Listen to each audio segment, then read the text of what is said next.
dito.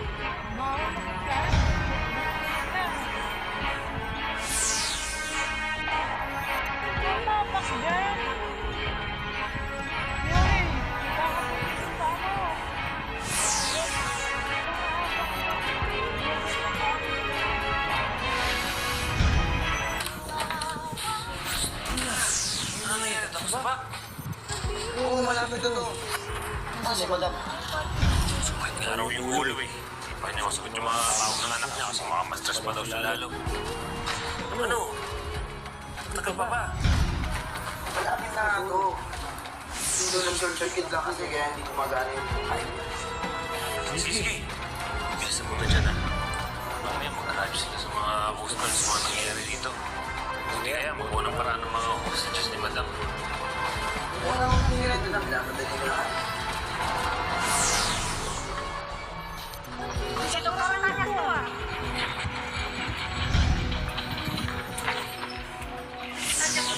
We have a 30-day-old female case of motor vehicle accident. Consider traumatic brain injury with multiple face abrasions. The patient's GC is 9. We have initially treated the wounds and mobilized and stabilized the patient's condition. Okay, please do brain cranial and facial CT scan. Trauma series X-ray. Start IVF at PNSS at 100 cc per hour.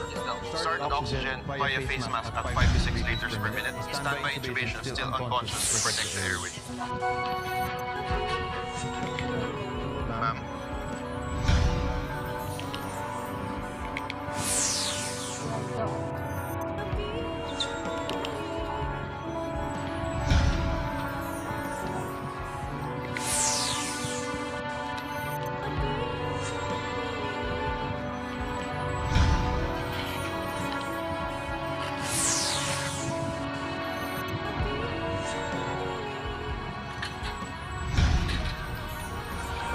Iiga ako sa mga yan hanggang hindi na makatalo yung mga dugo nila.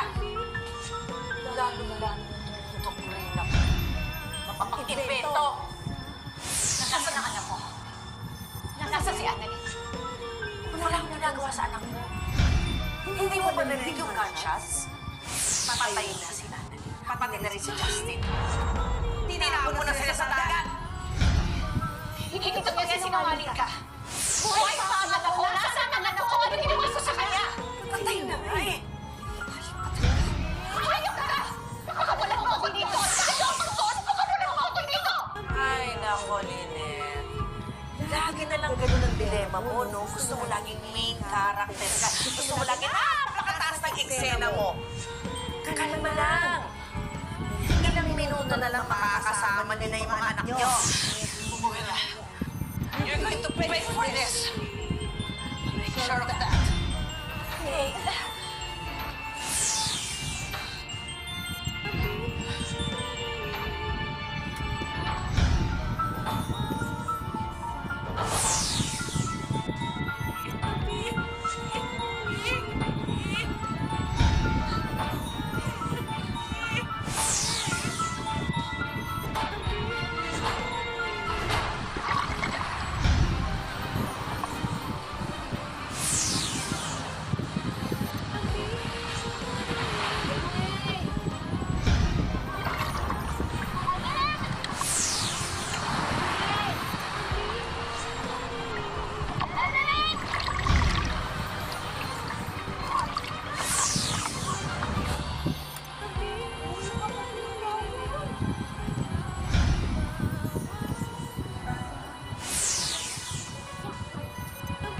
Ano ba yan? Bakit mo nga yan, shirt mo? Hubad na. Akyat mo! Ano ba sa kanya?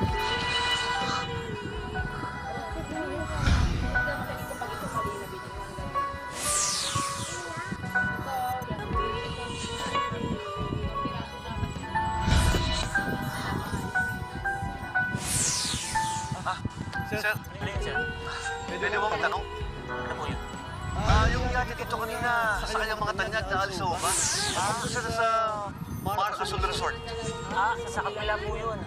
Kaya lang, nakaalis na. Sir, wala pong bang sumunod dito ng mga pulis at mga coast guard? Wala ko. Bakit to? May problema ko ba? Wala naman po. Sir, baka meron akong pwedeng rentahan sa speedboat. Kasi gusto kong sumunod sa yate. I-surprise ko yung pamangkin ko eh, birthday niya kasi. Ito ko ba? Pwede bang rentahan yan? Kilala ko yung may-ari ng speedboat na yan. Kaya lang sir, ako sabi ko muna siya. Saglit lang po Sige po. Salamat po, sir.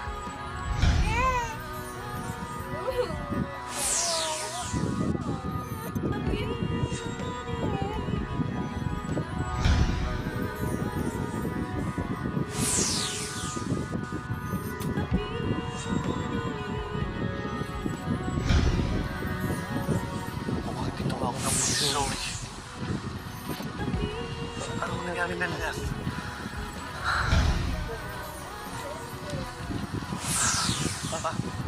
Boss, ano sasabi? Nakausap ko na yung may-ari ng speedboat na yan. Pwede mo rentahan? Kaya lang boss, ayaw talaga eh. Hindi pinaparentahan yan. Sir, wala pa kayong ibang kilala na pwede ko rentahan? Kailangan lang talaga eh. Kailangan. Bakit may problema ko ba? Wala naman po, sir. Dahil nasabi ko kanina, birthday kasi ng pamangkin ko. Gusto ko siya surprise, kaya baka may kilala kayo. Please. Ganito lang sir. Yung amo ko kasi, may jet ski siya. Ewan ko lang kung pinaparentahan niya. Sir, please. Gawan niyo ng paraan. Mabayaran ko kahit pagkano. Sir, kailangan lang talaga. Sige sir, kakausapin ko muna siya. Huwag may maglala, babalik ako mamaya.